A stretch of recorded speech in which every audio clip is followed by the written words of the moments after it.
Welcome, kings and queens, to another episode of Unapologetic, your number one podcast. This is the show where kings and queens tell their legacies and on. So get ready for the gems to drop and pull up to the table because we're ready. I'm like, wow, man, and the story was nice. I couldn't hear the person, but the story was nice. Okay, good deal. Yeah, so I'm incorporating more Muskegon folk in here. I interviewed Jordan and Derico Riley a little while back. I still need to get their stories up, but you know, it's starting to I'm next, y'all. You said put me in there. Yeah, I'm next. In there somewhere. So yeah, definitely. So it's all coming together, and you know, I love media myself. I mean, I was that kid that took apart radios when I was younger. So I'm gonna go. Let's go on this radio portion. Right. So when I was younger, of course, I was in love with music. I knew every hip hop song that came out, but I also knew every R&B song that came out. You know, so I'm in the fifth grade. My first record that I bought was an OJ's record. What kid do you know buying OJ's? You know what I mean? Hey, they go though. I love the OJ's. So I bought my first record, it was a 45. It was the OJ's. Wow. But in the fifth grade is when I would say I got indoctrinated into jazz. So I've been listening to jazz since I was in the fifth grade. Wow. Yeah, so I listen to it to this day. So matter of fact, one of my stations is a 24-hour jazz station. Sure is. Yep. Okay. I was like, so that jazz. So my granddad was a musician. You know, so he turned me. I'm surprised I'm not a musician or a producer. Yeah, that's what I was going to ask you. You never done any producing, any type of music writing? I started with some drums when I was younger, but it was short. It was short-lived. I'm just surprised that I'm not a producer, because you know what? I was that kid, like I say, that tore up radios, put them back together. Yeah. But every album that my mother had and every album that I bought, I read all of the liners. So I knew every person that played the instruments, all the producers, and I started noticing that this producer or musician was playing on their own stuff, but they're also over here. And then they're over here playing for this person and over here for that person. Yep. So I started recognizing all of that stuff. And I was like, I know everything about all of these artists. I was just that guy that read everything. Man. When it came to the music. Sponge, man. God. I mean, I still remember some of it, but I wouldn't say all that. But I just had that knack to know. I wanted to know. Right. Who was who, you know, and then how the R&B crossed over to the jazz. Like one of my favorite guys is Kashif, right? Oh. Now, Kashif, you know, he played for and produced Kenny G in his early days. What? Yes, Kenny G. Wait a minute, I didn't know this. Continue. Yeah, so he produced and played for and with Kenny G, you know, off the G-Force album and a few other albums. And if you listen to the Kashif album that has Are You the Woman, he has a song called I've Been Missing You. Kenny G has a song called I've Been Missing You in the jazz form. Kashif has it in the singing form. Wow. Yeah. So I just read everything. Dang, man, that's crazy. Yeah, I just read everything, and if you look behind me, you see all those books. I just read everything. You feel me? Yeah, man, because you got some bangers over there. I see it. Then I love the magazine in the background. Man, right. That's dope. That is okay. Dope. I got it, man. I need one in cover. I need one in a plastic cover with your. Oh yeah, definitely. We got you. Look, I got you. But have it slapped on the wall. You know what I'm saying? Real, man. I need that. I'm gonna do exactly what he did, y'all. Put the tape around it. Set it on the wall. We're gonna frame it up these days. We're gonna frame it up. I need all that done because it's amazing. Like, so man, I'm jumping, y'all. My fault. You all know how I get when I get excited. So I'm going towards the radio now. You're going into the radio. So who all you have on your radio station so far that you couldn't believe? Ooh, okay. Well, let me say this. So I did work some radio with John Covington, right? Yeah. Shout out to John. Yeah. So John had a radio station in Grand Rapids, and so that was my I worked with him. So this one right here is going to shut everything down. It don't matter who else came after this one, right? So the person that I couldn't believe, and I'm going to profess this. I'm the only one. I could be wrong, but I think I'm the only one in West Michigan to interview Teddy Riley. The Teddy Riley? The Teddy Riley, Blackstreet guy. Yeah. Teddy Riley. That dude. Yes. I'll say it again. Teddy Riley. I gotta hit his interview. I gotta hit his. Hey, and I still have it. I gotta hit his interview. I still have it. He gave me some gems. He talked about how Heavy D was his best friend, how Heavy D would come over there and, hey man, I need that beat. The beat was for somebody else. Heavy D would end up getting. What? Oh yes. Yeah, I gotta hit it. I'm talking best friends. That's crazy. Yeah. That is so crazy. And you did this with John Covington as the second co-host, or he was the help producer, or? No, I just worked at his radio station. Oh, you were just working at the radio station? I was just working at the radio station. Okay, shout out to so I had to set that up. Yeah, I had to set that interview up. That's crazy. Wow. Yeah. So that after that, nobody else matters. You know what I mean? But I'll give you a couple others. I had Curtis Blow, if you know Curtis Blow. Yep. Curtis Blow. What's the Tori Holton? You know, the one that play on Power, the wife. Yeah. Ghost wife. Yeah. Oh wow. Yeah. Tori Holton. Beautiful Miss Tori Holton. Yeah. So I had her on there.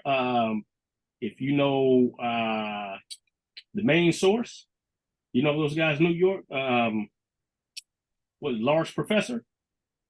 Lars Professor. Lars Professor. He's the one that basically put Nas on.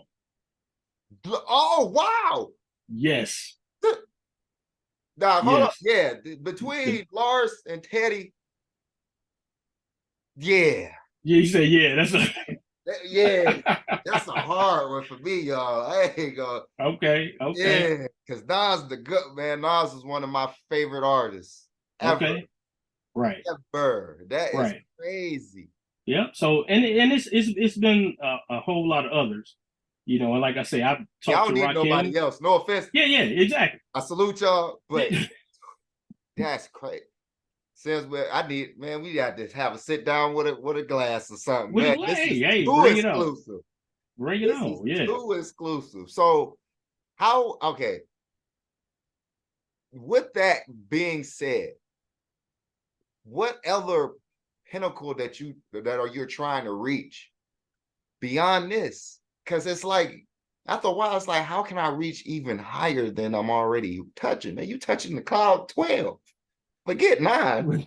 We on 12. We in double digits. It's a lot of people ask me, they ask me certain questions. I said, well, it's just work to me. Because I don't necessarily get caught up in the entertainment world. You know what I mean? As far as like gawking over, I'm a super fan and all that. Even though I am, I still can conduct myself in a professional manner. Okay. But I do have my fans like Teddy Riley. That's my all-time favorite producer, hands down. Yeah, I don't care. Yes. Anytime you work with Michael Jackson, even wrote for people, man. Yeah, definitely. So, you know, I'll just continue doing what I do and take it higher, you know, with the radio and you know, whatever I can do photographically or what have you. You know, a major thing photographically is, you know, giving my skill set to the youth. So like internship? Hey, internship, tag along classes, it doesn't matter. What? Yeah, yeah, yeah. That's one of my main goals. I have a project that's in my head already that I'm gonna do with some youth, and I'd love to be a I'll part of create it. an event. Just let Say me know again, what I need to do. right? So yeah, just passing that information down and Yeah, passing some of the skill set down. Like my son, he's 19. Like I say, he's had a camera since he was 2, and I'll put him up against anybody. really? Yeah, even me. Mm, I'm that's like, man, you go ahead, dog. talk I that don't talk. already pass the torch to him. Yeah. Here you Oh go. You wow. go ahead, Okay. run with it. Okay. I So gotta step my game up, y'all. Dude. so when he has me on shoots, I'm his assistant. You know. And that's so man, I respect that because you're allowing him to figure out how to, maneuver Oh yeah, in the definitely. realm of this world of media. Yeah. Because people don't understand, y'all don't understand. Media is so powerful. It's one of the most powerful things in the world to me. Well, you know what? Since you said that, let me tell you. I'm gonna backtrack a little bit about how I started Grander. Even though it came from Liquid, I started it almost before I was ready to start it because a guy in Grand Rapids said, which made perfect sense to me. He said, "How many black people are actually being featured in these magazines in Grand Rapids?" And it Mm, was very few. You know dang, what I mean? dang. So it was very few. And I was like, I just thought about it for a minute. Right. And I said, okay, I'm gonna create a magazine for the city of Grand Rapids so that the business owners, the musicians, the artists, you know, the community people can be represented in a magazine about them. And that's how I started that Wow. Grander magazine.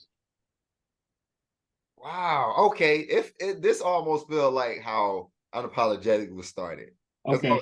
it's like I took a piece of the pie from you and just said, "Hey, I'm gonna make this my cake and just mix it up with what I got." Right, right, That's exactly the same way I felt when creating my platform, and I've it's almost like I'm gonna call you sensei after this interview because okay. you the go on how everything you brought everything together, and you already work with some of my mentors already, like John Covington mentored me, uh, Okay.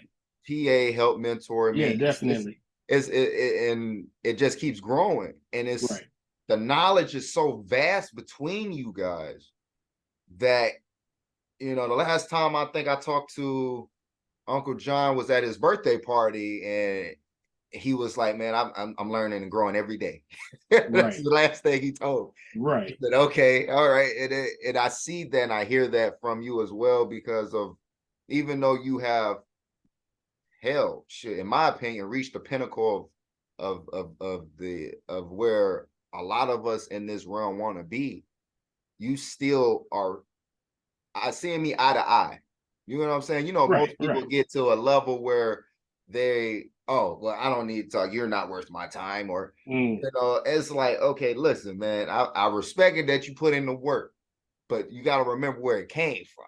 You know what Right. I'm Exactly. saying? So, and, Exactly. Well, and I the see that. bottom. With that being said, to me, this is just me. My bottom line is I always have to and try to respect everybody. You know, no matter what the level is, no matter what, you know, I still try to respect everybody. You know, and I've always learned that, and this is a little off topic but on topic. I can still learn something from a drunk person. I've always said that. Mm, It doesn't matter. I can that's still wisdom. learn something Yeah. from that person. You know, Yeah. so I try to keep respect with all that I do and with everybody that I talk to. Man, I and he humble, y'all. You see, like I'm in a story. It don't seem real. God dang.